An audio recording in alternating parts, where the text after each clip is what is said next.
እንደ ሀገር መፍትሄ ሀሳቦቻችን ላይ ሀገራችን እንዴት እናስቀጥላት በሚለው እንትን ላይ ኢጎ መያዝ አያስፈልግም። በአማራ ፖለቲከኞች በኩል ያለው አንዱ ትልቁ ችግር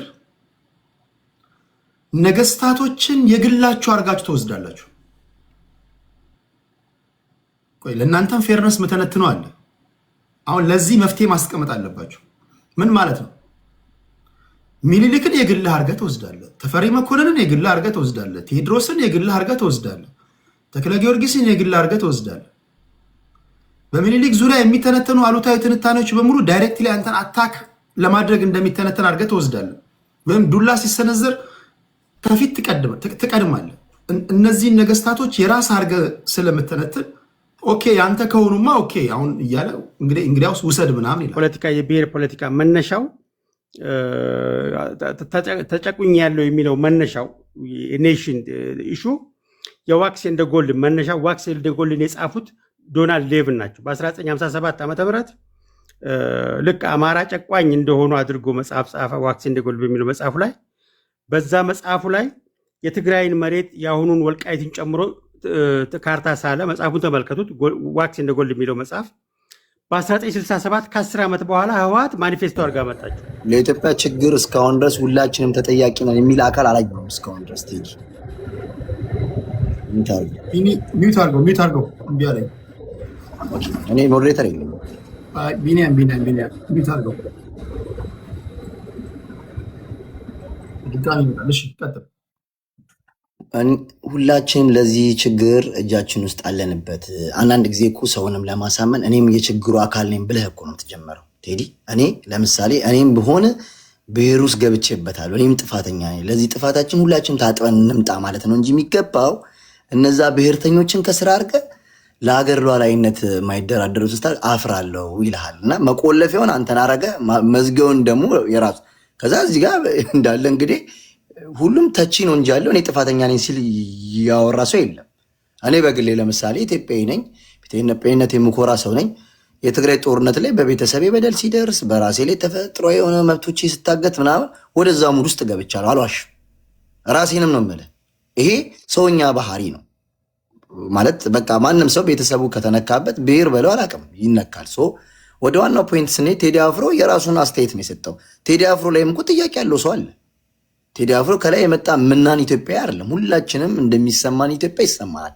ስለዚህ ማለት ከሀቁ ጋር እንታረቅ ከፈለግን እስከ ዛሬ ከነገስታት ጀምሮ የተደረጉትን ነገር እያወገዝን መተን አሁን ላይ ደግሞ ጊዜውን እኔና አንተ በአንተ እድሜ ያለውን ነገር ደግሞ ጦርነቶችን እያወገዝን በደሎችን እያወገዝን ከመጣን እቺ ኢትዮጵያ የምትባሏን ቅርጽ ማግኘት እንችላለን። ለሁሉም ኃጢአት የ27 ዓመት ስርዓቱን እያስቀመጥክ ከዛ ከትግራይ ኢሊቶች እያልክ አማራን ለምንድን ነው የምትጠሉት እያልክ ይሄ አያስኬድም። አንተ ጋርም እኮ የሚጠሉ ትግራይን አሉ እኮ በቃል ደረጃ አፋቸውን ከፍቶ እኮ ያወሩ አሉ።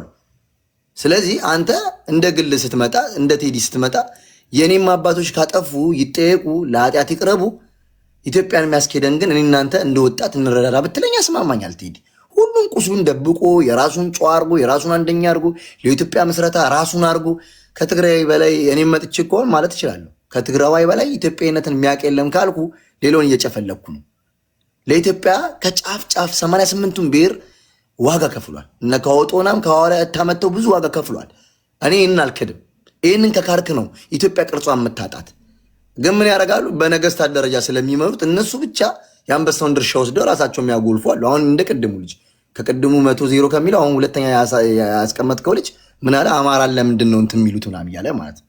አያስኬድም። አንተ አሳምነው ጽጌ የመሰከረለትን ህዝብ ብሔርተኛ ነው ብትል ያስለቅሰኛል። ወይ አሳምነው ጽጌን አትወደውም? አሳምነው ጽጌ እኮ የሩቅም የቅርብም የትግራይ ህዝብ በኢትዮጵያነቱ የማይደራደር ነው። ጠላት እንኳን መጥቶ እኛ በኋላ ነው የምንደርስለት ነው ያለው። በአማራ ቲቪ መጥቶ አሳምነው እንግዲህ ሽጉጥ ተደቅኖበታል። ሪያሊቲው ስለሆነ ነው። ከትግራይ ደግሞ የመጡት ኢሊቶች ደግሞ ብሔርተኞች አሉ አሉ። እነሱ ደግሞ ከሌ ይባላሉ። ስማቸው ተጠርተው ህዝቡን እያበላሹት እነዚህ በህግ ይቀየጡ ያስጠይቀናል። የትግራይ ህዝብ ኢትዮጵያነት ልነግረው አትችልም። ዛት ሰይ በቃ ከማንም በላይ ሞቶ ነው የሚያሳየው። በንግግር አይደለም። አሁን ብዙዎቻችሁ በንግግር ነው ጆክ ከያዛችሁት። ኢትዮጵያ አንድ ለኢትዮጵያ የሚሞት ሰው የለ። ምን የያዝ መሃን ሆኖ ነው እንደ የሞተው? ከየትኛውም ብሔር ቁጥሩ ትንሽ ነው የትግራይ ህዝብ። በመጣው ነገስታት ሙሉ ለኢትዮጵያነቱ ስለሚሞት ነው። ደከመው። አሁን ደግሞ ደከመኝ ቴዲ። እኔን በኢትዮጵያነት አይወዱኝም፣ ለሳምፕል ነው የሚያስቀምጡኝ እንጂ እኔ እንደ ጥላቻ ሰባኪ አድርገው እነሱ እንደ ኢትዮጵያነት ዘምረው የተሰራብኝ ፋብሪካ ነው። ቴዲ አፍሮ ራሱ ስለ ትግራይ አንድ ቀን ዘፍኖ አያውቅም። ስለ ነገስታት ከዘፈኖቹ ሁላ ማምጣት እንችላለን። እሱም ብሔርተኛ ነው ማለት ነው አይደለም፣ የተመቸውን ይዘፍናል። ስለዚህ ሁላችንም ጋር ጥፋት አለ። ያ ጥፋታችንን አረመን አንድ የሚያደርግ ነገር ልምጣ ያስማማናል። ቅድም ትንሽ መሀል ላይ ገብቶብኝ ወስዶ ሰከንድ ከጨመርክልኝ ችግር የለም። እና ሁላችንም እዚህ ጋር ስንመጣ ራሳችንን ንጹህ እናደርግ፣ ሁላችንም እንወቃቀስ። እሱን መለማመድ አለብን። ካልሆነ የሚሰማችሁ የለም። ይሄ ፋሽን ያለፈበት ድራማ አይጠቅምም። ተደማምተናል። እስቲ ኖረስም ልንደማማ የተዘጋጀ ነው። ኖ መባባል አለብን። ኖ በቃ ከትናንት ስህተታችን እንማር። ሁላችንም ጋር በነገስታት ችግር አለ። በፈለጋችሁ ፎርም እያመጡ እዚህ ደረጃ ታሪክም እያሳሳቱ አድርሰውናል። ከዚህ ወጥተን ቴዲ ለአንተ እኔ ለአንተ ተባብለን እንቁም፣ ያስማማናል። ካልሆነ ከትግራይ የመጣውን ኢሊቱ ላይ የጨፈጨፍክ ብሔርተኛ እያደረክ ብትወስድ እኔ አልሰማህም። ስርስር እየገባሁ ዲፌንድ አደርግሃለሁ። እኔ ግን እንደ አንድ ኢትዮጵያ ከጠየቀኝ ሁላችንም ጋር ስህተት አለ። ስህተታችን አረመን በንጹህነት ቀመር ሳይኖረው በንጹህነት አንድ የሚያደርገንን ነገር ቆመን ፊት ለፊት ማውራት ከቻለን ቴዲ እኔ አንተ ቤት ለመወያየት ዝግጁ ነኝ። ካልሆነ ራሱን ንጹህ አድርጎ ንጉሶቹን ንጹህ አድርጎ የሌላውን ንጉስ የሚወቅጥ ከሆነ የሚያስማማን ነገር አይደለም። ጊዜውም የረፈደበት ነው ብዬ ነው የማምነው። ቴዲ ቴንክ ዩ። አሁን እያሰመርን መሄድ አለብን። ውይይታችን ቅርጽ መያዝ አለበት። ሁላችሁም ከንግግሮቻችሁ እንደምንረዳው ከሆነ የብሔር ፖለቲካን ግድ ሆኖባችሁ ነው የገባችሁት፣ ወይ ግድ ሆኖባችሁ እንደገባችሁ ነው የምትናገሩት። በሌላ አባባል አትወዱትም። ፖለቲካ እንዲህ መሆን እንደሌለበት ታምናላችሁ። እንዴት ነው የምንወጣው? አዘሴም ታይም ደግሞ አንዳችሁን ትከሳላችሁ። አሁን እዚህ ውስጥ አንዳንዶቻችሁ ምን ልተነትኑ እንደምችሉ አውቃለሁ። እስከ ዛሬ በማንነታችን ስንገደል ኖረን አሁን እኛ ብሔርተኝነታችንን ልናጠናክር ስንል በእኛ ጊዜ ነው የብሔር ፖለቲካ ይቁም የምትሉት ምናምን የምትሉም ልትኖሩ ትችላላችሁ። ራሳችሁ መልሳችሁ የብሔር ፖለቲካ እንደማዋጣም ትናገራላችሁ። አሁን ወደ መፍትሄው ስንመጣ ከዚህ እሳቤ ልንወጣ የምንችለው እንዴት ነው? አሁን ማን ነው የሚወቅሰው? የብሔር ፖለቲካ በራሱ እኮ የሚቆመው አንዳችሁን ጠላት ሲያደርግ ነው። የአማራ ብሔርተኝነት ኦሮሞና ትግራዋይን አንታጎኒስት አድርጎ ካልሳለ ወይም ደግሞ ሌላውን አንታጎኒስት አድርጎ ካልሳለ፣ የትግራይ ብሔርተኝነት አማራን፣ የኦሮሞ አማራን፣ አንዱን ህዝብ ማስተባበር አትችሉም። ቢኮዝ በራሱ መቆም አይችልም። ብሔርተኝነት አይታችሁ ከሆነ ጠላት ከሌለ ብሔርተኝነት መቆም አይችልም። ስለዚህ ሁልጊዜ ጠላት ትፈልጋላችሁ። ሁልጊዜ ጣታችሁ የምትቀስሩበትን ነገር ትፈልጋላችሁ። እውነታውን ታውቃላችሁ፣ ትክክል እንዳልሆነ ታውቃላችሁ። ብትችሉ ወደዚህ ነገር ላይ እንዴት ገባን የሚለውን ከዛ ትጀምሩና ኦኬ የምንወጣውስ እንዴት ነው? ሌላው እጅግ አስቸጋሪ በእኛ ፖለቲካ ውስጥ አስቸጋሪ የሆኑ ጭቅጭቆች አሉ። በሁለት መንገድ ነው ማየው። ይሄን በደንብ ስሙ። የመጀመሪያው በአማራ ፖለቲከኞች በኩል ያለው አንዱ ትልቁ ችግር ነገስታቶችን የግላችሁ አድርጋችሁ ትወስዳላችሁ። ቆይ ለእናንተም ፌርነስ መተነትነው አለ። አሁን ለዚህ መፍትሄ ማስቀመጥ አለባችሁ። ምን ማለት ነው? ሚኒሊክን የግልህ አድርገህ ትወስዳለህ። ተፈሪ መኮንንን የግልህ አድርገህ ትወስዳለህ። ቴዎድሮስን የግልህ አድርገህ ትወስዳለህ። ተክለ ጊዮርጊስን የግልህ አድርገህ ትወስዳለህ። በሚኒሊክ ዙሪያ የሚተነተኑ አሉታዊ ትንታኔዎች በሙሉ ዳይሬክትሊ አንተን አታክ ለማድረግ እንደሚተነተን አድርገህ ትወስዳለህ። ወይም ዱላ ሲሰነዘር ከፊት ትቀድማለህ። እነዚህን ነገስታቶች የራስ አድርገህ ስለምተነትን ኦኬ ያንተ ከሆኑማ ኦኬ አሁን እያለ እንግዲያውስ ውሰድ ምናምን ይላል። ፈንጠር ብዬ ደግሞ ሳስበው አንዳንድ ጊዜም ደግሞ እንደዛስ ያደረጋችሁበት መንገድ ደግሞ እኔ ስረዳው ግራ ስለገባችሁም ይመስለኛል። ግራ መግባት ማለት ትንታኔዎች ሁሉ ሌሎች ብሔርተኞች የራሳቸውን ብሔርተኝነት ለማጠናከር የሚሄዱበት መንገድ አማራን ታርጌት አድርገው ስለሆነ የሚደራጁት ወይም ነገስታቶችን ከአማራ ጋር ሰፍተው ትንታኔ ካቀረበው አማራጭ የላቸው። ለምሳሌ ሚኒሊክ በደለኝ ብሎ አሁን መሬት ላይ ያለውን ምስኪኑን የቀን ሰራተኛ አማራን የሚያሳድስ ከሆነ የሚገድል ከሆነ የቀን ሰራተኛዋን የሚገድል ከሆነ በቃ በአማራነት ትደራጃለህ። አሁን በሁለቱም መንገድ ነው ማይለ ቀድሞ ማን ጀመረው እሱ ልንነጋገርበት እንችላለን። አሁን የኔ ጥያቄ ኦኬ እንዴት ጀምር ነው? ከዛ እንዴት ነው ልንወጣ የምንችለው? በዚህ ደረጃ የምትጠይፉት ከሆነ ሁላችሁም እዚህ ትጠይፉታላችሁ እኮ አትደግፉትም። ኦኬ እሺ እንዴት ነው የምንወጣው? አንዳንዶቻችሁ የሆነ ትንታኔ ላይ በእናንተ ሽማግሌዎችን ስተችዋለሁ። እናንተ ሽማግሌ እድሜ ጨርሰ በእኛ በወጣቶች እድሜ ገብተህ ምናምን ያላችሁ የሆነ መድረክ ላይ ሽማግሌዎችን ስታባሩ ምናምን አያለው። ከዛ ኦኬ ይሄ ወጣት ምን ይተነትናል ብዬ ስሰማ ከዛ ሽማግሌ የተለየ ትንታኔ አተነትኑ። እንደውም ከሽማግሌው በላይ ብሔርተኛ ሆናችሁ ማያችሁ ሰዎች አላችሁ። አረ ለዚህ በአንተና በሽማግሌው መካከል የእድሜ ጋፕ ነው እንጂ ከዛ ሽማግሌ ምን የተለየ ትንታኔ ተነተንክ? ሽማግሌውን ብሔርተኛ ከሆነ ልጅየውም ብሔርተኛ ከሆነ ምንድነው ልዩነቱ? እኛስ በምን ተለየን? ኦኬ እነዚህ ከግምት አስገቡና አሁን ሳናወሳስብ ብሔርተኝነት በዚህ ደረጃ የምትጠየፉት ከሆነ እንዴት ነው የምንወጣው? መውጫው መንገዱ እንዴት ነው? እሱን ታስቀምጡልኝ ነው። ወደ ዋንጋሪ ይሄዳለው። ሌሎቻችሁ ታፕ አድርጉ። በጌታ ፍቅር ከዚህ በላይ ሰው ባልጨምር ደስ ይለኛል። እኚህ ያሉት ሰዎች ቶሎ እንዲደርሳቸው ማለት ነው። ሌሎቻችሁ ታፕ አድርጉ። ሰው ሲወርድ ማስገባ ይሆናል። የምትገቡ ሰዎች ግን እዚህ መድረክ ላይ እንዳሉ ሰዎች በጣም ጨዋ ወሎ ጨዋ አሳደጋችሁ መሆናችሁን እርግጠኛ መሆን መቻል አለባችሁ። ተሳስተህ አንድ ስድብ ጋጠወጥ ሆንክ ማለት ወይ እዚህ ጋሉ ሰዎችን ተሳደብክ ማለት ያን አናስተናግድም። ሰው ሪኩዌስት ከመላካችሁ በፊት ከነዚህ ሰዎች ጋር ቁጭ ብዬ ማውራት እችላለሁ ወይስ አልችልም? የስነ ምግባር ጉድለት አለብኝ ወይስ ስነ ምግባር ያለኝ ሰው ነኝ ብለህ ራስህ ጠይቅ። አእምሮ አይ ስነ ምግባር ያለ ሰው ነው ሪኩዌስት ላክ ካለ ላክ። ከዛ አንደኛው ሲወርድ ማስገባ ይሆናል። እሺ አሪፍ ውይይት ነው። ይሰማል። በይቅርታ ጋር እንትራብ ታረኩ የሰራው ስለሆነ ታች ልሁንና ልክ እንት ስል ታስገባኛል። ችግር የለውም። እሺ በሸገር ጁንታ ቦታ አንድ ሰው የምናስገባ ያው ሁላችንም እንደምንለው ይሄ የብሔር ፖለቲካ በሳይንሱ ፖለቲክስ ኦፍ ግሪቪያንስ ይባላል። ይሄ የበደለኝነት ፖለቲካ ነው። ሁልጊዜ መነሻው ተበድያለሁ ሲል ደግሞ በዳይ አለ እከሌ በድሎኛል የሚል የበደለኝነት ስሜት ላይ ወይም ፖለቲክስ ኦፍ ግሪቪያንስ ይባላል በሳይንሱ። እንግዲህ ብዙ ጊዜ ፖለቲክስ ኦፍ ግሪቪያንስ ግድያ አለው፣ መፈናቀል አለው፣ ማሰር አለው፣ ኢንስቴቢሊቲ አለው፣ በአጠቃላይ ያለመረጋጋት ችግር አለው። በተጨባጭ ያየነው ነው በኢትዮጵያ ውስጥ በተጨባጭ የፖለቲክስ ኦፍ ግሪቪያንስ አንዱ መገለጫው የዲክታተርሺፕ አገዛዝ የግሪቪያንስ ፖለቲካ ነው ብዙ ጊዜ መገለጫው። እንግዲህ ለዚህ መፍትሄው ምንድን ነው የሚለውን ሳይንሱ መፍትሄ አለ።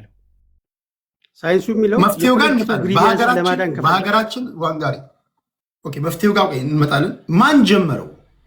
የብሔር ፖለቲካን ግንባር ቀደም ሆኖ የጀመረው በአንተ ትንታኔ ማን ነው የጀመረው? እንግዲህ የብሔር ፖለቲካን ማን ጀመረው ከተባለ ቱቢሆነ ወደ ሂስትሪው ከሄድን ወደ ጥናቱ ከሄድን ፈርዘር እንሄዳለን። ለምሳሌ ንጉሶች ለውጭ ሀገር ነገስታቶች የሚጽፉትን ደብዳቤ ከተመለከትክ አግላይነት ነበረው።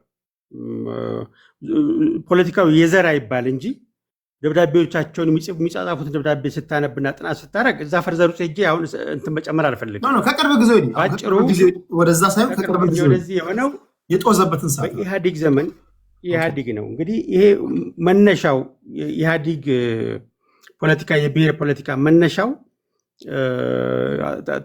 ተጨቁኝ ያለው የሚለው መነሻው ኔሽን ኢሹ የዋክስ ኤንድ ጎልድ መነሻው ዋክስ ኤንድ ጎልድን የጻፉት ዶናልድ ሌቭን ናቸው። በ1957 ዓ.ም ልክ አማራ ጨቋኝ እንደሆኑ አድርጎ መጽሐፍ ጻፈ። ዋክስ ኤንድ ጎልድ በሚለው መጽሐፉ ላይ በዛ መጽሐፉ ላይ የትግራይን መሬት የአሁኑን ወልቃይትን ጨምሮ ካርታ ሳለ መጽሐፉን ተመልከቱት። ዋክስ ኤንድ ጎልድ የሚለው መጽሐፍ በ1967 ከ10 ዓመት በኋላ ህወሓት ማኒፌስቶ አድርጋ መጣችሁ። ቲፒካሊ የዶናልድ ሌቭንን መጽሐፍ ገልብጣ ዋለልይ መኮንንም ያነበው የዶናልድ ሌቭን መጽሐፍ ነው። ይሄ ሰው ደግሞ ህወሓት ስልጣን ከያዘች በኋላ ብሔራዊ ኒሻን ብላ የሸለመችው ህወሓት ናት። ስለዚህ ባጭሩ የብሔር ፖለቲካ ኢንስቲቱሽናላይዝ ያደረጉት ኦነግ፣ ህወሓት፣ ኢህድን እና የሶማሌው ነፃ አውጪ ድርጅት እነዚህ ናቸው በዛን ጊዜ የነበሩት። ኢህአፓም የብሔር አራማጅ ነበር። አንዱ የብሔር ጭቆና ሲሰብክ የነበረው ኢህአፓ ሻዕቢያን ኢትዮጵያ የሆኑ ነው ያን ፖለቲካ ሲያራመድ የነበረውና ይሄን ያመጡት ይሄ ነው። በአጠቃላይ ግን የእነዚህን ሁሉ ፖለቲከኞች ፖለቲካ ሰብሰብ ስናደርገው ፖለቲክስ ኦፍ ግሪቪያንስ ነው። የበደለኝነት ስሜት ነው። የልህ ፖለቲካ ነው። በስሌት ሳይሆን በስሜት የሚነዳ ፖለቲካ ነው። ያልበሰሉ ጭንቅላቶችን እንደ መንጋ ማስከተል ፖለቲካ ነው። ግሪቪያንስ ፖለቲካ ነው። በቃ ባጭሩ ሰመራይ ሲደረግ ማለት ነው። እንግዲህ ይሄ ደግሞ እላፊ ሄደና ኢንስቲቱሽናላይዝ ሆነ።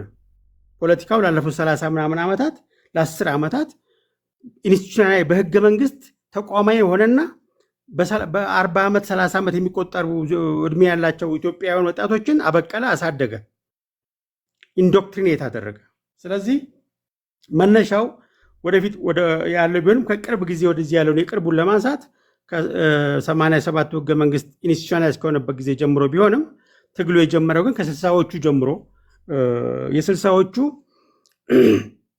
ፊደላውያን ናቸው ዕዳ ያስረከቡን፣ ኢትዮጵያን የከዱ፣ ኢትዮጵያን አዘምኑ ተብሎ እንዲማሩ የተደረጉ ነገር ግን ኢትዮጵያን የግሪቪያንስ ፖለቲካ አስታጥቀው መገዳደልን የዘሩ፣ ጥላቻን የዘሩ እስካሁን እነሱ የዘሩትን ፍሬ እኛም ተቀብለን ለልጆቻችን ለማስረከብ ዱብ ዱብ የምንል አሳፋሪ ዘመነኞች ነን።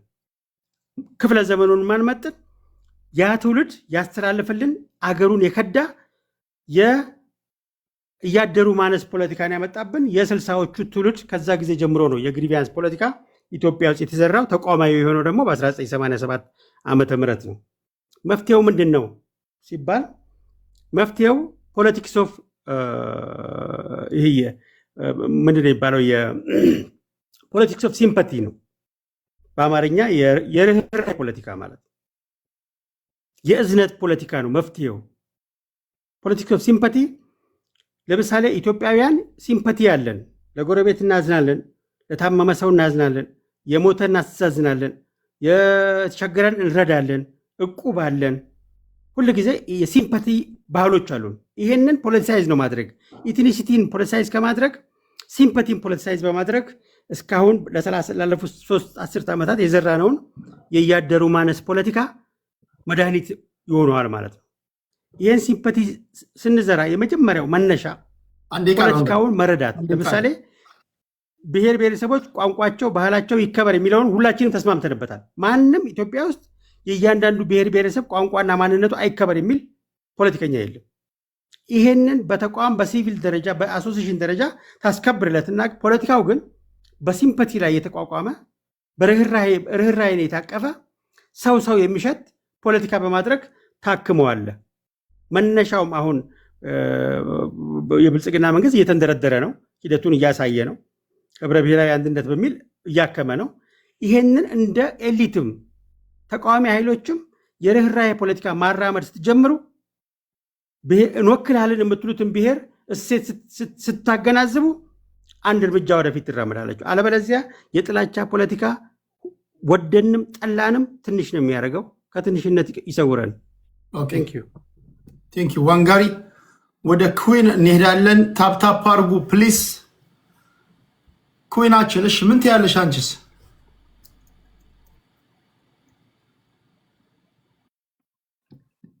አመሰግናለሁ ቴዲዬ። የዘር ፖለቲካ ነበረ፣ ቆይቶም በፊትም ነበረ በኃይለ ሥላሴም ከዛም በፊት ዘረኝነት ማለት ነው በመላው በኢትዮጵያ ሕዝብ ዘንድ አይቀንቀን እንጂ አለ። ግን የኔ አስተሳሰብ የሚመስለኝ እኛ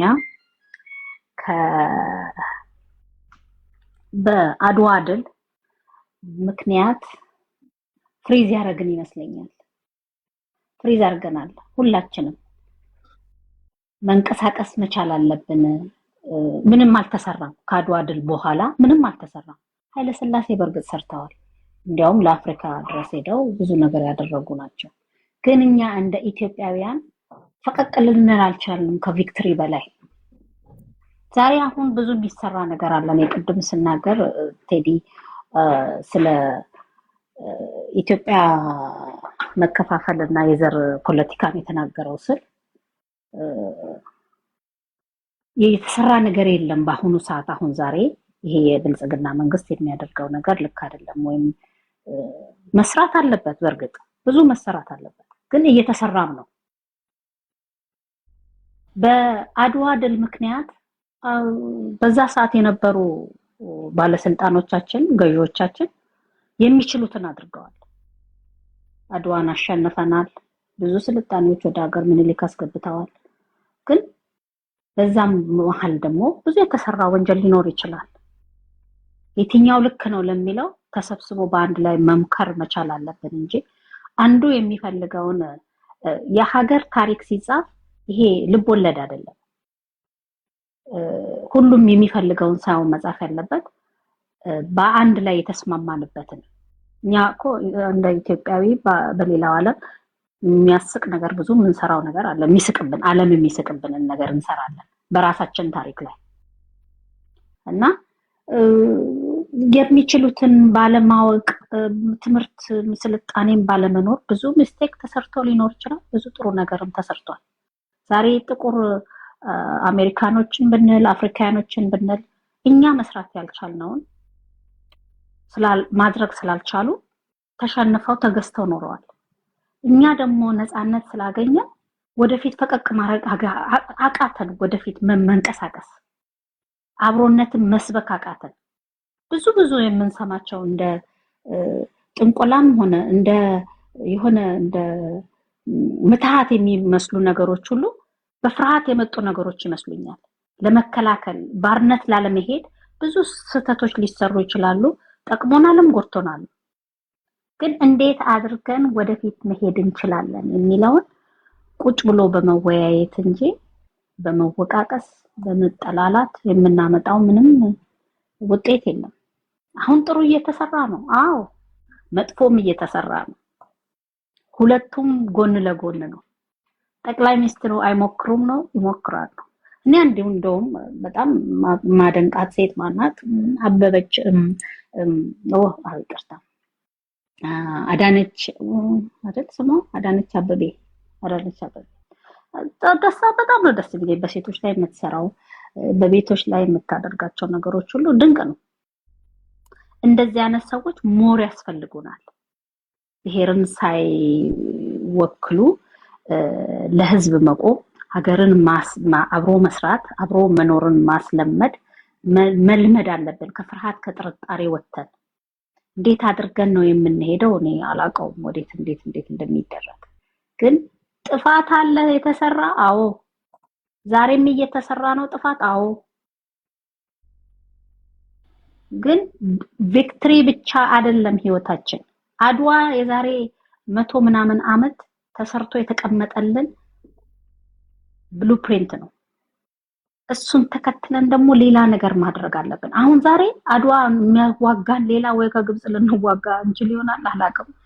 ግን የራሳችንን እዚህ አድዋ ክሬት ማድረግ መቻል አለብን። እንዴት አድርገን ነው የምንስማማው? እንዴት ነው በባንዲራችን ላይ አብረን መቆም የምንችለው? እንዴት ነው ይሄ አንቀጽ 39 ከእንትን ውስጥ የሚወጣው? አሁን ደግሞ እንዴት አድርገን ነው ይሄን ነገር የምናስተካክለው? አዎ ብዙ ሰዎች እየመጡ ነው ባንዲራዋን የሚወዱ። እሰየው ነው፣ በጣም ደስ ይላል።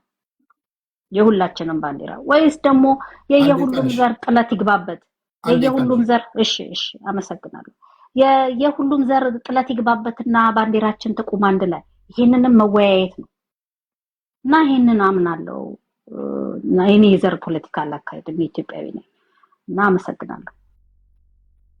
ያና ሶሉሽኑን ለመጀመሪያ ያክል ቴዲ ይሄ ዘር ፖለቲካ ከውጭ መጣ ነው የሚመስለኝና የተጫነባቸው ይመስለኛል። የ66ቱ ትውልድ ላይ ይሄ ማን ነው የሚባለው የወሎ ተወላጅ አማራው ዋለልኝ መኮንን ራሱ የአማራ ዘር ሆኖ ብሔር ብሔረሰቦች ተጨቁነዋል እያለ አንዱን ሱሪውን ከፍ አድርጎ አንዱን ዝቅ አድርጎ የኢትዮጵያ ሕዝብ እንደዚህ ነው ተዘናፋ ነው እኩል አይደለም እያለ እዛ ዩኒቨርሲቲ ውስጥ ይሄድ እንደነበረ አንድ ሰው አጫውቶኛልና አሁን አማራ ሆነ በዛ ደረጃ ፖለቲካውን ስትሰራ የራሱ ሐሳብ አይመስለኝም። ታውቃለህ፣ በኋላም ተማሪው ፊት የሚያነባቸው እንግሊዘኛ ጽሁፎችን አሁን እንደምሰማው ከሆነ ሀገር ኤምባሲ እየተጻፈ እንደሚሰጠውና ከዛ እየሄደ እንደሚያመጣቸው ነው እየተወራ ያለውና እኔ ኢትዮጵያን ማዳከም የፈለገ የውጭ አካል የተማሪዎቹ ጭንቅላት ላይ ይሄን የዘር ፖለቲካ የጫነባቸው ይመስለኛል።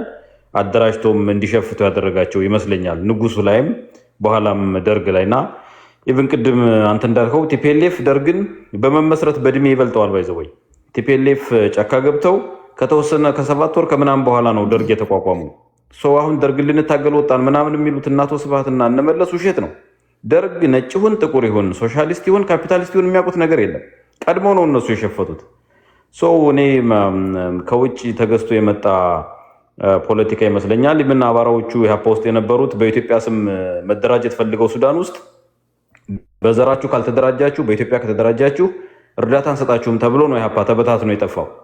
ትልቅ ድርጅት ነበር ከኦነግም ከቲፒኤልኤፍም በላይ እና ኢትዮጵያውያንን በዘር ማፍረስ የፈለገ ሀገርና ቡድን ተማሪዎቹን አስቆጥቶ የውሸት ታሪክ እንዲናገሩ አድርጎ እነሱም ደግሞ ተማሪዎቹ ነው ራስ ወዳድ ስለነበሩ የአባቶቻቸውን ታሪክም ክደው የተማሩበትን ሀገር የበሉበትን ወጭት ክደው አማራ ጠላት ነው እንዲህ አድርጎ ጨቁኖኛል ምናምን ብሎ ተረት ተረት ጽፈው ግጥም እንትን ብለው ዘፈን ዘፍነው ነው የመጡት ናቶ መለስ ዘፈን ዘፍነው ነው የመጡት ናቶ መለስ እና እንደዚህ አይነት ከሃዲ ትውልድ ስለነበረ ነው ሀገሩ እዚህ ደረጃ ላይ ደረሰው። አሁን ይሄ ብሔር ፖለቲካ ነው ለተወሰነ ጊዜ ለስልጣን ማግኛ ለጀግንነት ማው በ27 ዓመቱ እንግዲህ የትግራይ ሰው ጀግና ሌላው ደግሞ ምርኮኛ ምናምን ሆኖ ነው እየሰማን ያደግነው እዚህ ፋክት እና እንደዛ ሆኖ ሀብት ማማ ላይ ወጣው ምናምን ውድቀቱ ሲመጣ ደግሞ በብሔር ደረጃ ሆነ ውድቀቱ። አሁን የብሔርተኝነትን መጥፎ ጎንም አይቷል የትግራይ ህዝብ። የብሔርተኝነትን መጥፎ ጎን ስላዩ ይሄን በብሔር መደራጀትና ፖለቲካ ውስጥ መግባት አደጋ እንዳለው የተማሩ ይመስለኛል። አማራውም የብሔርተኝነትን መጥፎ ጎን በስነ ስርዓት እኛ ተምረነዋል። እንደ ማህበረሰብ ተሸናፊ ሆነን አይተነዋል።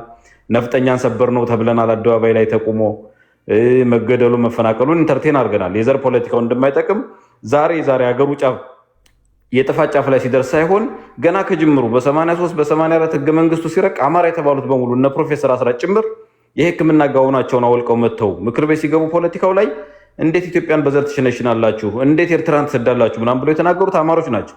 በኋላም ውጭ ላይ ሆነው ይህን የዘር ፖለቲካ ሲጸየፉ የነበሩት አማሮች ናቸው እና እሱን አድርገናል። ጉዳቱንም ኢንተርቴን አድርገናል። የኦሮሞ ልጆች ግን ገና ጉዳቱን በስነስርዓት ያዩ አልመሰለኝም። አሁን የአማራው መሳሪያን መታጠቁን ተከትሎ ስጋት አለባቸው፣ እነሱ ስጋት አለባቸው። ምክንያቱም እዚህ መዛ የሚደረገው በኦሮሞ ነፃ አውጪ ስም አለ። ነገ እች ስልጣን ብትሸሽ ወይም ደግሞ መሸሸቷም ስለማይቀር ሳምበዴ ቢመጣ ምን እንሆናለን የሚል ነገር ስላላቸው እነሱም አሁን ብሔርተኝነትን ባፋቸውም ቢሆን መቃወም ጀምረዋል። እንደዛ ከሆነ ኢትዮጵያን እያመሰ ያለው የሶስቱ ብሔሮች ብሔርተኝነት ስለሆነ ቁጭ ብለን እንነጋገርና ወደ ዜግነት ፖለቲካ የለም እኮ አፍሪካ ውስጥ እንዲህ አይነት እንደ ኢትዮጵያነት ፖለቲካ የሌላውን አፍሪካን ፖለቲካ ግምት ውስጥ አስገብተን ወደ ኢትዮጵያነት ፖለቲካ እንመለስ። ወደ ኢትዮጵያነት ፖለቲካ ስንመለስ ሳምበዲ አድቫንቴጅ ይወስድብኛል ከሌ የሚባለው ብሔር ዶሚኔት ያደርገኛል የሚባልም ከሆነ እንዴት እሱን ኮምፖንሴት እናድርግ ተብሎ እዛ ላይ መወያየት አለብን። እንደ አማራ ህዝብ ግን ይህ ብቻ አይደለም መፍትሄው፣ ኢትዮጵያነት ብቻ አይደለም አሁን መፍትሄው ቴዲ። ምክንያቱም የባለፉት 30 እና 40 ዓመታት ብዙ ትምህርት ስላስተማሩን እኔ አሁን የኢትዮጵያዊነት ፖለቲካ መጥቶ እንደው የትግራይ ተወላጅ ከ20 ዓመት በኋላ አሁን ተመልሶ ስልጣን ቢይዝ እኔ አማራን ህዝብ እረፍት የሚሰጡት አይመስለኝም። እንግዲህ እኔ አረዳድም ሊሆን ይችላል። አም ሶሪ ካብዬ ሌላ አሁን ሳምበዲ የኦሮሞ ተወላጅ መጥቶ ጠቅላይ ሚኒስትር ቢሆን እኔ ካብዬ የተሻለ ለአማራ ህዝብ ይሰራል ብዬ አላስብም። እንደውም የባሰ ሊሆን ይችላል። አብይ እኮ መጀመሪያ ላይ እንደመጡ ኢትዮጵያዊ ስንሞት ኢትዮጵያ እንሆናለን ምናምን ሲሉ አማራ ሲደግፋቸው አጥብቆ የተቃወማቸው እኮ የራሳቸው ኢሊት እኮ ነው። እነ ጀዋር መሐመድ እኮ ናቸው። ታስታውሱ ከሆነ እዚህ ደብረ ሊባኖስ ከመራራ ጉዲና ጋር ሂደው ደብረ ሊባኖስ አማሮች አሉ እስካሁን በኦሮሞ ስም አይደለም ምን ትጠብቃላችሁ ምናምን ብለው መልክ ሲያስተላልፉ ነው ትዝ ይለኛል። እና አሁን እንዲህ አይነት ኢሊት እኔ ምን እንደምጠብቅ አሩን ነውና የአማራ ህዝብ አሁን ስጋት አለው። እውነት ለመናገር በሌላ ብሔረሰቦች ለመተዳደር ስጋት አለን። እኔ ስጋት አለኝ። ይሄ ስጋት ደግሞ አማራ እስከ ዘላለሙ በአማራ ብቻ እንዲመራ የሚያደርግ ስርዓት ሊከተል ይችላል። ይሄ ሁለተኛው ኦፕሽን ነው። የመጀመሪያው ኦፕሽን ተነጋግረን ተማምነን ኢትዮጵያዊነትን መገንባት። አማራው ደግሞ አይ ከዚህ በኋላ ሌሎቹን አላምንም የሚል ከሆነ አማራ ደግሞ የራሱን ኔሽን ገንብቶ በራሱ ልጆች የሚተዳደርበት በተደጋጋሚ ነው ክደት የተፈጸመብን። በተለይ በእነ አብይ አህመድ ግልጽ የሆነ ክደት ተፈጽሞብናል። ኦሮማራ ብለን እኛ መከራ እየበላን እነ ሽመልስ አብዲሳ በጎን ወጣው ቁማር በላናቸው ብሏል። ገባ ፖለቲካን ሀገራዊ ማስተዳደር ኃላፊነት ሲሰጥህ እንደ ቁማር ነው ኮንሲደር የሚያደርገው። ከዛ በኋላ እዚህ ህዝብ ላይ የደረሰውን መከራ አይተናል እና ይሄ ስላስተማረን በሌሎች ብሔረሰቦች አንተዳደርም ልንል እንችላለን። ይሄ ሁለተኛው ኦፕሽን ነው። እንግዲህ በእነዚህ ዙሪያ ተወያይተን ጊዜ ሲኖር ጦርነቱ ሲቆም እንወስናለን ብዬ ነው የማስበው። ቴዲ ቴንኪው። እሺ በመጨረሻው ዙር ላይ ብሔርተኛ ነው ካላችሁ ምንድን ነው ማስረጃችሁ? መገለጫዎቹ ምንድን ናቸው? እነዚህን ተነግሩኝና መጨረሻ ላይ ደግሞ ከዚህ ከብሔር እሳቤ እንዴት እንውጣ? አንድ የመጨረሻ ነገር ልበል። አንዳንዶቻችሁ እንዳይምታታባችሁ አንድ ሰው የብሔር ፖለቲካን እጠላለሁ ሲል ብሔሮችን እጠላለሁ እያለ አይደለም። አይ ነው የብሔር ፖለቲካ አራማጆች እናንተ ታግላችሁ ለማታገል ህዝብ ለማስተባበር እንዲመቻችሁ አያችሁ ይጠሉናል ምናምን ትላላችሁ። ግን ትክክለኛው እኔ በግሌ ብትጠይቁኝ የብሔር ፖለቲካ አይመቸኝም ስል ኤሊቶች የፈጠሩት ብሔርን ፍሬም አበጅተው ፖለቲካ ማድረጋቸው አይመቸኝም ነው ያልኩት። በተረፈ ግን ኢትዮጵያ ውስጥ ልናከብራቸው፣ ልንወዳቸው፣ ልንጠብቃቸው የሚገቡ 76 ብሔር ብሔረሰቦች አሉ። ልዩነታችን ውበታችን ነው። ውበታችን አንድነታችን ነው። የእናንተ ድምር ውጤት ነው ኢትዮጵያ ያሰኘው። ያለ እናንተ ኢትዮጵያ መሆን አንችልም። እናንተን አስይዘው ግን ፖለቲካ ማድረግ ነውር ነው። ወደ ሀሳብ ፖለቲካ እንምጣ። ወደ ሀሳብ ፖለቲካ ግን ለመምጣት መንገዱ እንዴት ነው እያልኩ ያለሁት። ያን ትነግሩናላችሁ። አሁን ያለውም ስርዓት የብሔር ፖለቲካ አራማጅ ወይም ብሔርተኞች ናቸው ብላችሁም ካሰባችሁ መገለጫዎቹን ትነግሩናላችሁ። እሺ ቢኒ ወደ አንተ ልምጣ። ቴዶ በጣም ነው ማመሰግነው። እንዴት ወደ ዘር ፖለቲካ እንደገባን ከመነሻው ከዲፕ ሩት ገብቼ ለመግለጽ ሞክራለሁ። በስተመጨረሻ መጣው ምንድነው ብልጽግና የዘር ፖለቲካ ነው አይደለም የሚለውን ኢን ኮንክሉዥን መልሳለሁኝ። ይሄ ያለው እውነታው ማለት ነው። የዘር ፖለቲካ እዚህ ጋር የተጀመረው የተማሪዎች ሙቭመንት ሂር ኤንድ ዴር እነ መለስና ስዬ ጫካ ሲገቡ እነ ኢሳያስ የሚባል አለ። አሁን እነሱ ሞደርናይዝ አደረጉት እንጂ ይሄ በዘር ወይ ደግሞ አንዴ የትግራዩ ገዢ አማራውን ሲገፋው አማራው ሲገፋፉ እዛ ወደ ታች ስትወርዱ ደቡብ ጥቃቅን ብሔር ብሔረሰቦች አሉ ለመቶዎችና ለሺህ ዓመታቶች በእርስት ስንዋጋ አንዱ አንዱን ሲያስገብር ያኛው ሌላው ዶሚኔት ሲያደርግ ለመቶዎች አይደለም ለሺህ ዓመታት አብሮን ኢቮልቭ ያደረገ ነገር ነው። ትልቅ ስህተት የሆነው ምንድነው? እኛ ጋር ፍሬንቻይዝ ሞደርናይዝ ተደርጎ ዓለም ሲለወጥ እነ ዩሮፕ እነ አሜሪካ መላው ዓለም አውግዞ ይሄ አብሮን ኢቮልቭ ያደረገው ቋንቋም እኮ ኢቮልቭ ያደረገ ነው አይደለ? ሶ እነኛ ነገሮች ወደ ሞደርናይዝ ሆነው የገቨርንመንት ቅርጽ መያዛቸው ነው ትልቁ አደጋ እንጂ ድሮ አብሮን የከረመ ነው። ይሄንን ታሪክ ብናየው ምንም ይሄ ግልጽ ነው። አብሮን ቋንቋም ባህልም እንዲሁም አንዱ አንዱን መግዛት ሌላውን ተውና በኦሮሞ ውስጥ ራሱ ወደ 8-9 የሚሆኑ መንግስታት ነበሩ። የቱለማ የእንትን እየተባባሉ የባሌ እየተባባሉ እርስ በራስ ከፍተኛ እንትን እልቂት ይሆን ነበር፣ ይዋጉ ነበር። እሱ ምንም ማንም ሰው የማይከራከረው ነገር ነው። አሁን እኛ ጋር ችግር የሆነው ምንድነው? ሞደርናይዝ መሆን ነው። አሁን እየሰራን ያለ ነው። እኛን አሁን ተሰብስበን እዚህ መፍትሄ የምንፈልገው ነገር በጃንሆይ ጊዜ መሰራት የነበረበትን አሳይመንት ነው ዛሬ እየሰራን ያለ ነው። ጃንሆይ ዘረኛ አልነበሩም። ሁሉንም ቅድም ዋንጋሪ ነካ ነካ አድርጎታል። እነ ዳውድ ኢብሳ ብትሉ አሁን ኦነግ ሻቢያን ያደራጁትን ሁሉንም ብትሉ ውጭ ሀገር እየላኩ ጃንሆይ ነው ያስተማሩት ከእያንዳንዱ ዘር እየለቀሙ። በእርግጥ የጃንሆይ በወቅቱ የሚፈልጉትን ነገር እንዳያደርጉ ከበታች ያሉ ባላባቶችና ከበርቴዎች አንቀው ይዘዋቸው ነበረ። ኢትዮጵያ ሞደርናይዝ ለማድረግ ብዙ ጥረት አድርገው ነበረ። እሳቸው ያስተማሯቸው ተማሪዎች እኮ ናቸው አሁን የኢትዮጵያን የፖለቲካ ላንድስኬፕ ቀያይረው ሁሉም በየጎጡ ሆኖ እኩል የትምህርት እድል ተሰጥቶት ማለት ነው። ግማሹ ራሻ፣ ግማሹ ፍራንስ፣ ፈረንሳይ፣ አሜሪካ ልከው ሁሉንም በእኩል አስተምረዋል። ይሄ በደንብ ማኒፌስት ዘረኝነት አለመሆናቸውን ኢንአክሽን ያሳዩት ነው። እና አሁን ምንድነው ዘረኝነትን የቆሰቆሰ ወይ ደግሞ ኢትዮጵያ የነበረውን ዘረኝነት ወደ ሞደርናይዝ አድርገው ያስገቡት ምንም ጥያቄ የለውም ወያኔና ሻቢያ ናቸው። አሁን እነሱ ለፍርድ ይቅረቡ የሚለው ነገር ማለቂያ የሌለው ወደ ኋላ ነው የሚጎትተን። በእንትን በኢትዮጵያ ሞደርን ስትሆን ትልቁን ድርሻ የሚይዘው የአማራ ነው። አማራ ማለት ደግሞ ትርጉሙ ክርስትናን የተቀበለ የሚል ትርጉም ይሰጠዋል። እና ክርስትና መቀበሉ አማራ አድቫንስ አድርጓል ከሌሎቹ። ክርስቲያን ስትሆን ኦርጋናይዝ ትሆናለህ። መጽሐፍ ቅዱስ ላይ እስራኤሎች እንዴት እንደሚዋጉ ብዙ ስትራቴጂ ስለሚሰጥህ አድቫንስ ትሆናለህ። እና አማራውን አድቫንስ ያደረገው ከሌሎቹ ቀድሞ ክርስትና መቀበሉ እንደሆነ አምናለሁ። እና እነኚህ ሰዎች አሁን ዘረኝነትን ሞደርናይዝ አድርገው ወደ ሲስተም ቀይረው ህገ መንግስት ያደረጉትን ለፍርድ እናቅርብ ብንል እነሱ ደግሞ ምን ያደርጋሉ? የእነሱ ግሩፖች ድሮ እንዲህ ተደርገናል ብለው ደግሞ ወደ ድሮ ወደ ኦልድ እንትኑ ይጎትቱናል። ስለዚህ እኔ ናሽናል እርቅ ብሔራዊ እርቅ ቢሆንና ስህተታቸው እንደ ስህተት አንድ ምሳሌ ልንገራችሁ። እኔ የታማስ ጄፈርሰን እንትንን ሙዚየም ገብቻለሁ፣ ጎብኝቼዋለሁ። የጆርጅ ዋሽንግተንን የብዙ የአሜሪካ ፕሬዚደንቶች አኗኗራቸው፣ አልጋቸው፣ ሩም የሚተኙበትን የመኖሪያ ቤታቸውን ጎብኝቻለሁኝ፣ ሚዚየም ማለት ነው። ጊዜ ካገኛችሁ እስቲ አንዳንዱ 2 ሰዓት 3 ሰዓት ይፈጃል። በደንብ እስቲ ቱር ጋይዶቹ ሲያስተምሯችሁ በደንብ አዳምጧቸው እና የታማስ ጄፈርሰን ይመስለኛል አይ ብሊቭ 3 ሰዓት ምናምን የፈጀው ሙሉን መኖሪያ ቤቱን ፓላሱ ምኑን ስንጎበኝ ማለት ነው።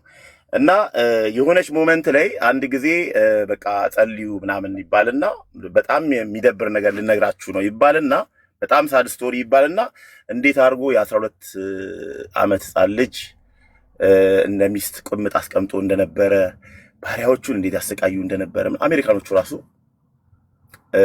አንዴ ቃል ይነግሩናል። እና ምን ለማለት ነው? ከስህተታችንም እኛ በታሪክ ሂደት ስንሄድ ከስህተታችንም የምንማር ሰዎች መሆን አለብን ብዬ አምናለሁ፣ በታሪካችን ማለት ነው።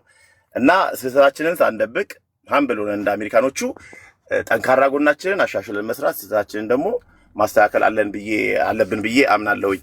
በስተመጨረሻ ብልጽግና የዘር ፖለቲከኛ ነው፣ ድብን ያለ የዘር ፖለቲከኛ ነው እንዴ! የአማራ ብልጽግና፣ የሱማሌ ብልጽግና፣ የስልጤ ብልጽግና፣ የማንኪያ ብሔረሰብ ብልጽግና አለው እንዴ? አይደል ነው። የሁሉንም ብልጽግና እያለ እየሰበሰበ እንዴት ነው የዘር ፖለቲካ በደንብ የሚያራምድ ነው?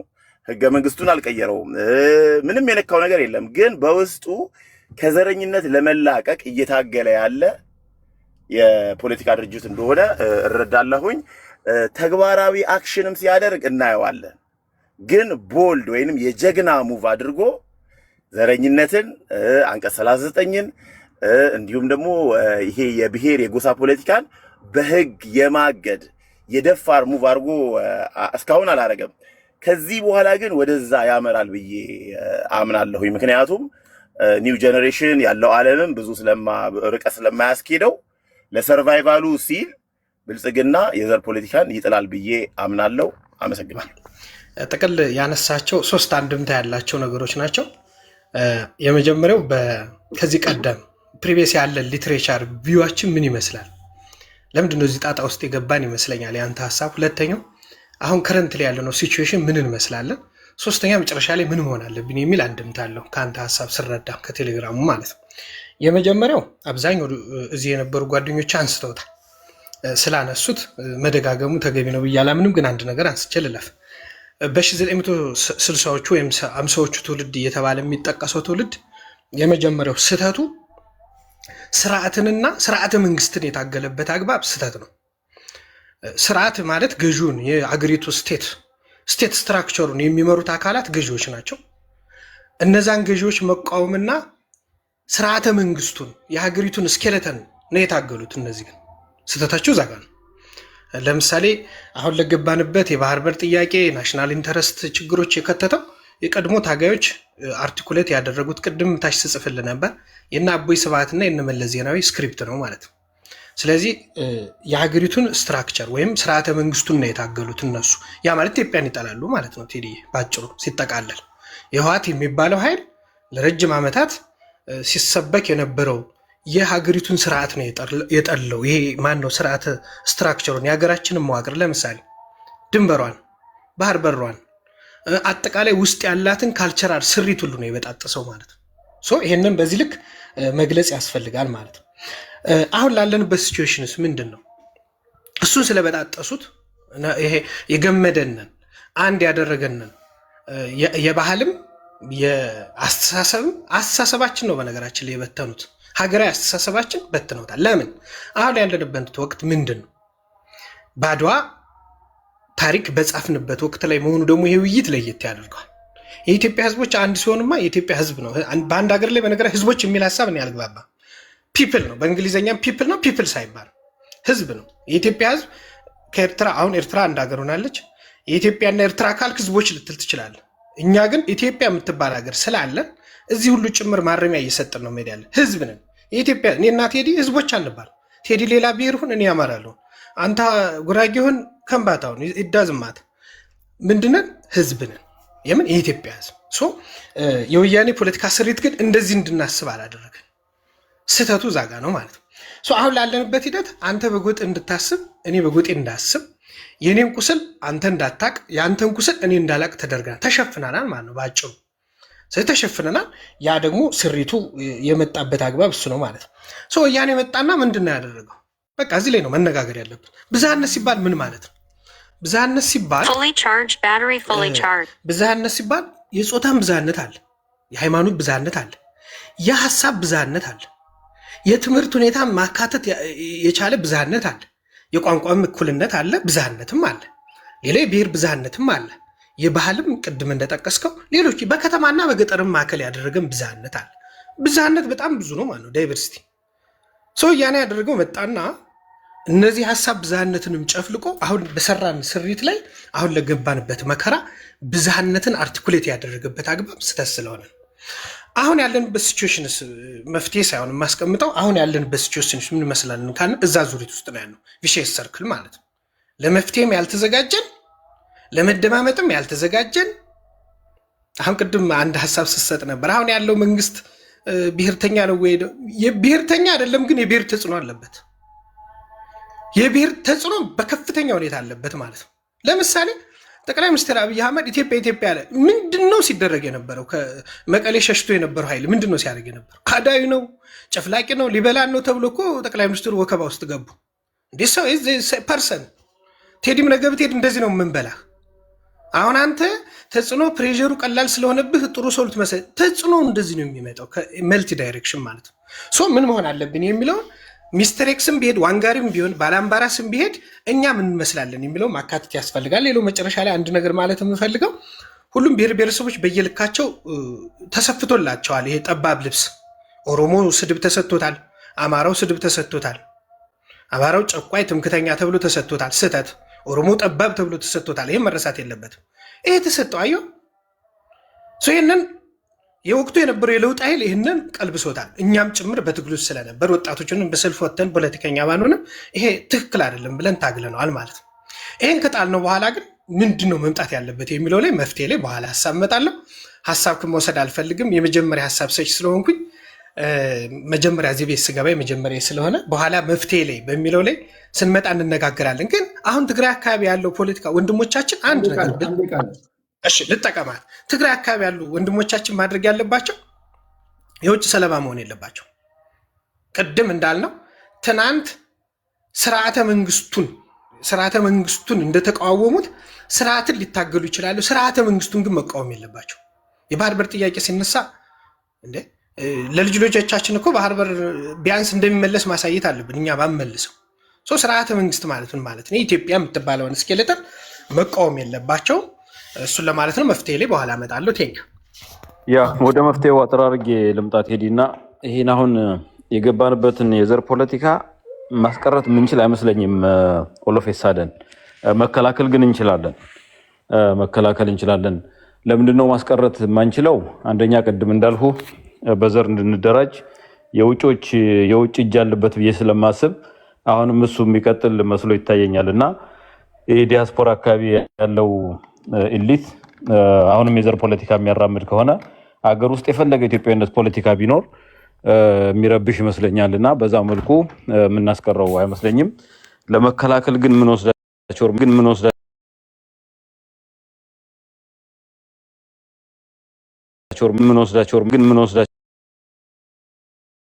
ቢሆን ኑሮ የዘረኝነት ፖለቲካን ወይም የጎሳ ፖለቲካን ማገድ ይችል ነበረ።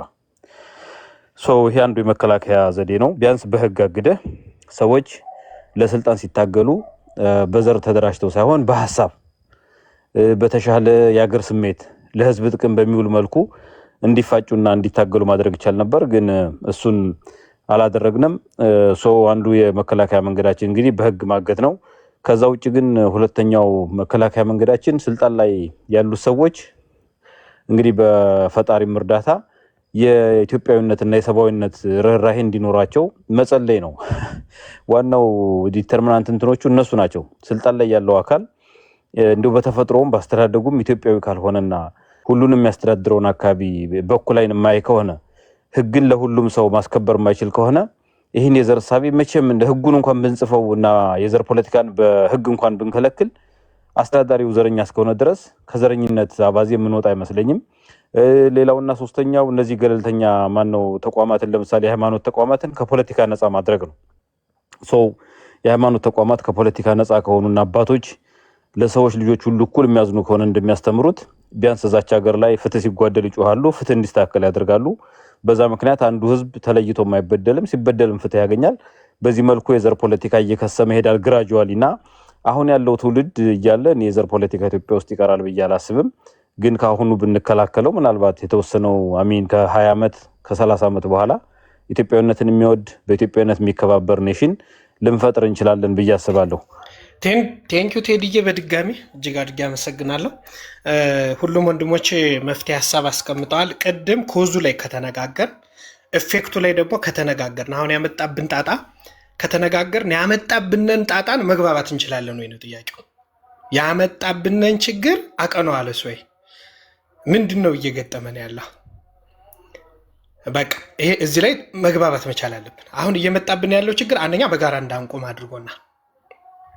በተለያዩ ችግሮች ኢብን ጭምር በጋራ እንዳንቆም ካደረገን ኮዙንና ኢፌክቱን ካወቅነ ሶሉሽኑ ምን ይሁን የሚለው ላይ ያስኬደናል ማለት ነው። ቅድም ካነሳሁት ሀሳብ አንጻር ማለት ነው። ቴዲዬ እንዳንተ አይነት ሰው ያስፈልጋል።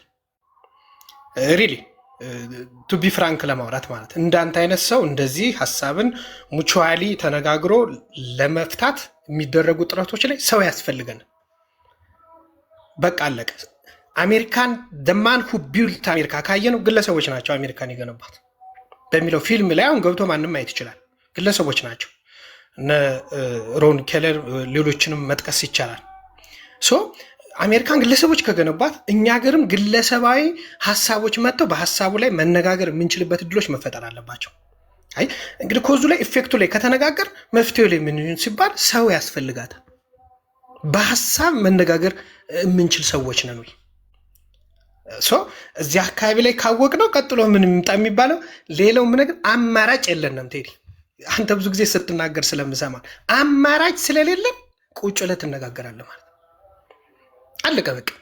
ቁጭ ብለህ ትነጋገር። ለምን? አማራጭ ስለሌለን።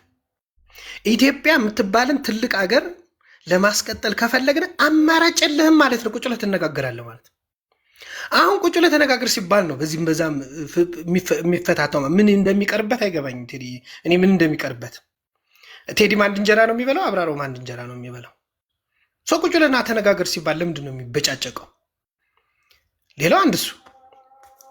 ከዚህ ውጭ እንደ ሀገር መፍትሄ ሀሳቦቻችን ላይ ሀገራችን እንዴት እናስቀጥላት በሚለው እንትን ላይ ኢጎ መያዝ አያስፈልግም።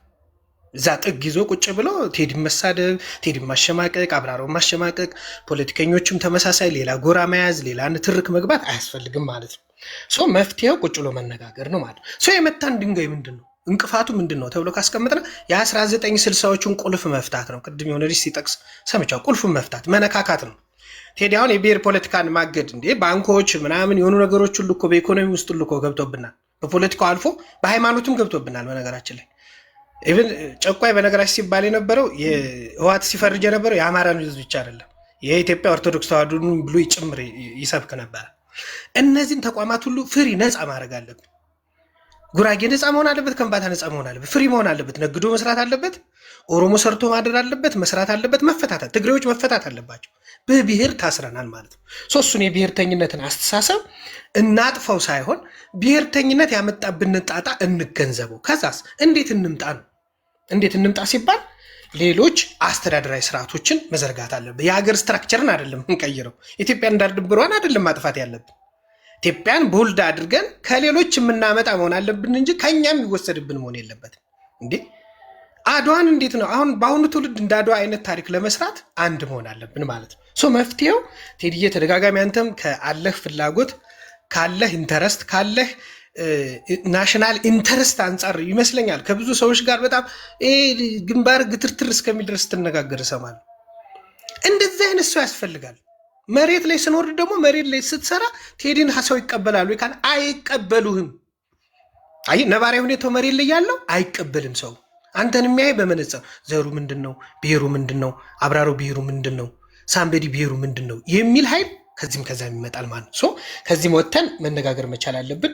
ዋንጋሪ ያነሳቸውን ሐሳቦች ቀበለዋለሁ። ነገር ግን በአንዳንድ አካባቢ ኦሮሚያ በለውጡ አካባቢ በአንዳንድ ኦሮሚያ አካባቢ ላይ ጠቅላዩን ይብን ጭምር የማይቀበል ጽንፈኛ ነበረ። በቃ አለቀ። በሌላ ጎራ ደግሞ ሌላ አድርጎ ጠቅላዩን እንዲስል ሲደረግ የነበረበት አግባብ አለ አንዳንድ ፖለቲከኞች ማለት ነው እንጂ ኦሮሞ ህዝብ አይወክልም።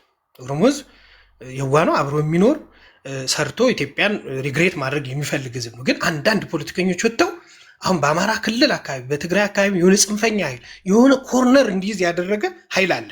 መሰረታዊ ችግሩ እሷ ነች። ሶ ያ ኢንተሌክቹዋል ሆኖ እንዲፈታ ምን ለማድረግ አለብን? መግባባት ወደ ንግግር መመጣት አለበት የሚል እሳቤና ላይ ቴዲዬ በጣም አከብርሃለሁ። በቀጣይም በተለያዩ ሀሳቦች እንመጣለን። ከተሰጠን እድል እንመጣለን። እኔ ግን በጣም ቴንኪው ማለት ይፈልጋል። ሁላችሁንም ከልብ አመሰግናለሁ።